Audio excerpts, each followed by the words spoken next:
What's going on, guys? Welcome back to the channel. For today's video, it's time for reinforcements, as we're going to be checking out the Transformers Rise of the Beasts Voyager class Optimus Primal, and the hype is most definitely real when it comes to this character and pretty much any of the Maximals, because this is the first time they're making their appearance in live action, and here's hoping the Predacons are not too far behind. But as we very quickly check out the box art, we get such an amazing image of Optimus Primal in the ape mode. Here for the back, we get some pretty cool product shots, although the colours are certainly a little different when compared to the final figure. Here for this side, we get Primal fiercely charging into battle to take out Scourge, and for those curious, here is the barcode, and we get the Transformers Rise of the Beast logo slap bang and center. So with all that being said, let's finally check out the leader of the Maximals. And here we have Optimus Primal, and the figure surprisingly is way cooler than I could have imagined. You know, I've reviewed a few of the movie line deluxe Maximals, and don't get me wrong, they've been fantastic in their own right, but unfortunately in the accuracy department,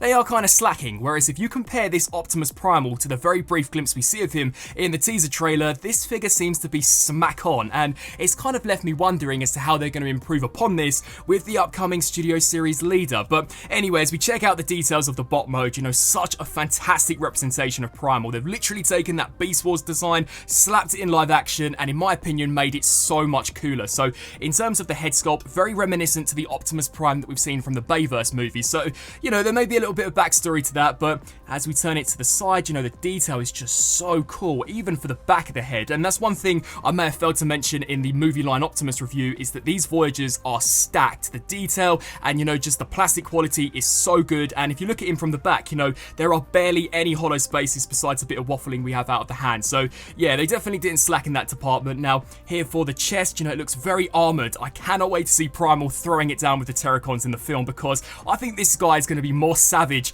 than Optimus Prime himself. You can see some nice silver, bit of tubing detail plugging into the crotch. And whilst we're on the topic of it, if I throw you guys back to my review of the Kingdom Optimus Primal, this also looks very reminiscent of Sid from Ice Age. Once I've said that, you're probably going to be unable to see it, but here for the biceps, you know, we get lots of mechanical detail. I just love my live action movie designs, and the paint continues. You know, not only do we get it for the inside, but we also get it here for the underside. So that's really cool. We get some very sleek mechanical panels for the thighs, and the shins look great, as so do the feet. And then when we very quickly flip him to the back, again, very nicely detailed. We get this kind of mechanical spine, and there's a massive ass flap, which, you know, in the grand scheme of things doesn't look too noticeable, but yeah, it definitely is quite big. I'm hoping that the Studio Series version may be able to stir it away a little better, but even the back of the legs, look at that, fully painted in a nice silver, and we get some of that organic fur to make him blend in when he's in the beast mode. Now, in terms of his articulation, unfortunately, due to how big and bulky he is, there are a few limitations. So the head can look up and down, tilt left to right, as well as rotate side to side. The shoulders can go the full 360, hinge out to the sides at 2 joints, I believe. So we kind of get this joint here, and then there's a second joint, so that's pretty cool. Bicep rotation, single jointed elbows, as well as a wrist rotation. Would have been amazing if the fingers could have opened and closed much like the Kingdom version, but I imagine that's something they're saving for the leader class. Now, if you take the ass flap and lift it up, it does allow full range here out of the waist. Unfortunately, that doesn't look the greatest. You know, you can kind of push it down, but yeah, I do wish maybe this could have flipped inside this back piece. But anyway, the hips can kick forwards that far, so that's pretty cool, and we get some nice mechanical piston detail. They can also kick back if you take both of the flaps and hinge them out roughly to that far. They can kick out well to 90, so that's sick. Bit of thigh rotation, double jointed knees due to the way it transforms, so that's really cool. But unfortunately for the ankles, they are very lacking due to the design. So whilst there is a bit of pivot, unfortunately you're not really going to get much out of it. But in terms of weaponry, again, unlike some of the movie line Maximals that we've checked out, he comes with accurate weapons. So we do get a pair of those swords, which we see him kind of swinging around, combining in the latest trailer, and these are so cool. Very Beast Wars inspired. You know, we get some wicked metallic silver detail for the blade itself, and they can be held in both of his hands, so you can have him slicing and dicing some of the Terracons, or like we see when he's about to slam it into the armor battle trap, you can sort of combine it, so the hand is big enough to hold both of them at the same time. So we can slide this one here in the top, and then take this one, I think it's supposed to be kind of inverted, and slide that in. And how cool is that? I just cannot wait to see Primal kind of whacking this thing around, taking out Freezer, taking out Scourge. It's going to be so cool. And much like in Beast Wars, if you want to stow them away, you can peg them into these back pegs. So yeah, I thought that was a pretty cool form of weapon storage, and just as a whole, such a banging looking figure. Now, as we jump into a few comparisons, here we have the live-action movie Primal alongside the Kingdom Beast Wars inspired version, and as I said previously, I think they did a great job in revamping, updating the design to fit in with the movieverse, and I completely understand some of your arguments in regards to this Primal looking very monotone, but that just seems to be the running theme with some of these movieverse beasts. We saw it with the Dinobots, pretty much any of the Michael Bay Decepticons were this similar colour, and to be fair, I don't really think the red, white and blue colour scheme would have made sense and looked right here for the live action Primal, so I guess that's just Prime. But as we compare them side by side, surprisingly Movieverse Prime is just a little bigger than the Kingdom release. Here he is alongside his wave mate, the Rise of the Beast Optimus Prime, and I think in terms of scale, they look quite good with each other. I'm going to comment more on that when we get this guy into the beast mode, because I think there's a reason why this Optimus is significantly smaller than compared to some of the other Voyagers that we've seen as of late. But in terms of robot mode, they look great, and guys, you would not believe how hyped I am to see these two fighting alongside each other in their bot modes for the movie. It's just going to be absolutely insane. And then we bring out a few Movie Line Deluxe Maximal comparisons. So we have Air Razor and Cheetor, which I believe were slightly more Beast Wars inspired than as opposed to how they'll look in the movie, especially if you judge them to the Studio Series version. So sadly, I don't think Primal quite fits in with these two. I mean, the scaling doesn't look too bad, but in my opinion, I think he looks better with these two, the Studio Series versions, as they look to be pretty accurate alongside each other. I guess the area which the Studio Series version is going to improve in massively would be the leader scale, because I don't think Cheetor should be taller than Primal. I mean, maybe he is, but you know, judging by how big Optimus is in the movie, I think he's probably going to be the biggest out of the bunch. Here are the Movie Line Deluxe Wheeljack and Nightbird, Studio Series Deluxe Class Bumblebee, Voyager Class Battletrap, and am I crazy, or do these guys kind of work in terms of their scale? Because when we see him charging into battle and kind of slashing Battletrap's arm, they look to be near enough eye to eye. So again, it makes you wonder why there's going to be a Voyager and a leader version. I am wondering how they're going to justify that upcoming price point, but still, you know, for the time being, I think these guys look excellent. And then finally, here we have the big bad for the movie, Scourge, and the darkness is coming.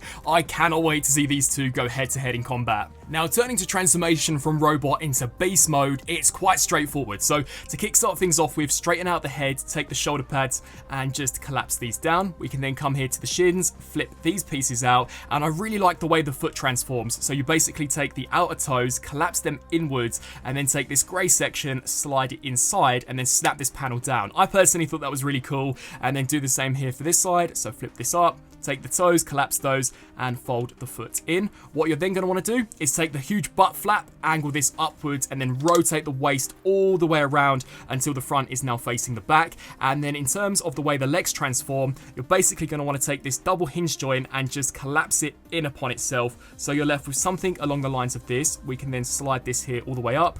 Do the exact same here for this side, so collapse these in upon themselves and slide them up, and then this butt flap will kind of perfectly house over the top. So I thought that was pretty cool. Then coming back here to the chest, you're going to want to take the bot mode piece, detach it, then take what will become the ape chest and basically just kind of pull it forwards and then slide it outwards. It can be a little difficult to do, but just slide these panels here all the way down just to get them out of the way, and then you're going to want to take the bot mode head and push this whole assembly here forwards.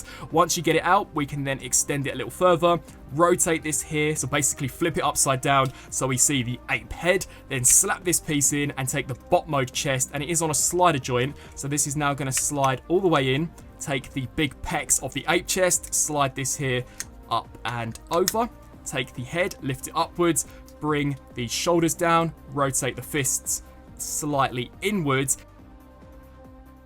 and bang, here we have Optimus Primal fully transformed into his beast mode. And for a Voyager, you know, very nicely done. I like the proportions and the way the back legs stack up, very accurate to some of the poses that we see him pulling off in the trailer, but for the most part, it's all the same detailing that you guys saw in the robot mode. It just ends up in a slightly different spot. I mean, it would have been cool had these panels maybe flipped around to reveal the same darker texture that we have here for the outer leg, but you know, I imagine that's something we'll see with the leader version. But as we take a look here at the face sculpt, that looks so awesome. Multi-layered mechanized panels, again very accurate to what we see in the movie. I don't think I'm ever going to get the image of Age of Extinction Lockdown out of my head, because I mean that is literally a dead ringer, but I'm not the one to fear Prime. In terms of the eye detail, I think it looks cool. Maybe went a little overkill with the blue paint apps, you know, just the pupils would have been fine, and I do think in the film they are green, but besides that, you know, a very nice ape chest. You can still get him pounding it, much like we saw in the teaser, so yeah, that all looks really cool. Articulation for just the ape head, because the rest of the figure is the same as the robot mode. It can look up and down. You can also get it looking left to right, and there is a very slight hinge joint which allows it to tilt depending on if you have it in the upright position. So I thought that was a pretty sweet touch. Now, in terms of weapon storage, they do just slightly clear the massive butt, so you can peg them in the same places that we saw for the bot mode. And in terms of a few comparisons, so here we have the Kingdom Optimus Primal in his beast mode, and to be fair, I think they both handle this mode pretty well for Voyagers. You know, all of the pieces pretty much ends up in the exact same spot, so if you transform the Kingdom version, you're going to know exactly how the conversion works here for the Rise of the Beast Primal. Here he is alongside the deluxe movie line Air Razor, and I'll say that these figures work better with Primal in the beast mode because they're slightly smaller than the Studio Series counterparts. So yeah, you know, Air Razor looks pretty cool here alongside Primal. The exact same goes for Cheetor because he's a deluxe and not a Voyager. I just think this scale here works way better because the minute you bring out some of those Studio Series figures, yeah, sadly Primal looks a little dainty, and as we all know, he's one of the biggest Maximals. So yeah, I think the leader class is definitely going to work a little better in terms of scale with some of these Studio Series beasts. And you can see that even better when I bring out the Voyager Cheetor, because yeah, this does just not work at all. But I guess you can kind of fudge it, you know, maybe if you have Cheetor in the background, it doesn't look terrible, but yeah, the Studio Series version is probably going to work out a little better with some of these guys. And then saving the most important one for last, here we have Rise of the Beast Optimus Prime, because we see Prime kind of swing down and tell Primal to stand down. But as you guys all know, Primal's kind of in an upright position, which you can do here with this figure. So to very quickly show that off, you just take the head, hinge it down, take the arms, bring these down, lift this piece here forwards, and you basically create chicken legs for him. So you bring the knee joints so that they're poking towards you, and do the same here for this side, snap this section in, and do the same here for the butt, and there we have Primal in an upright position, much like we saw in the trailer. And I think this is why Optimus is slightly smaller, so that he scales well with Primal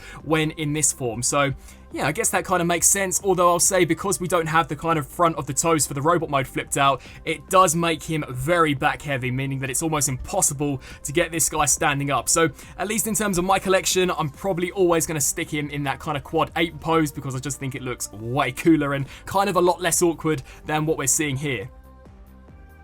Now, transformation back is just as straightforward as it was going forward, so Primal, maximize! To start off with, you're going to want to bring these arms down. We can lift this piece here forward, straighten out the knee joints, and do the same here for this side. We'll now take this butt flap, lift it upwards, and rotate here at the waist so the front is now facing the back. We can then take this, snap this piece here down.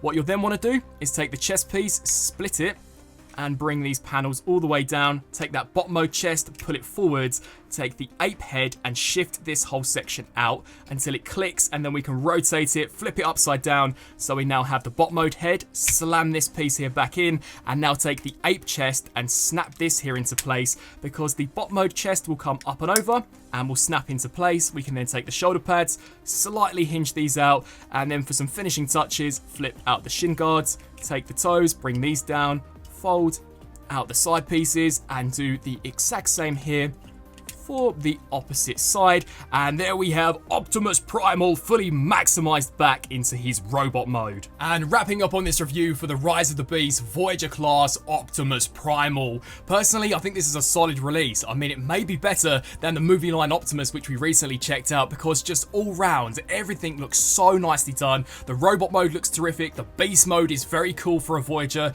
Transformation, not too simplistic, yet very effective. And the articulation too is decent, just due to the way he's been built. You know, some pieces feel a little clunky, but that's just due to the nature of the design. And I think the accessories are cool. Maybe would have been nice to have seen that mace that we see him throwing around, but I imagine that's something that we'll see with the leader release. And talking of, if you don't want to fork out $55 for that eventual release, then I think the $30 that they're charging for this guy is definitely going to be good enough, because I think it's a really solid Primal figure.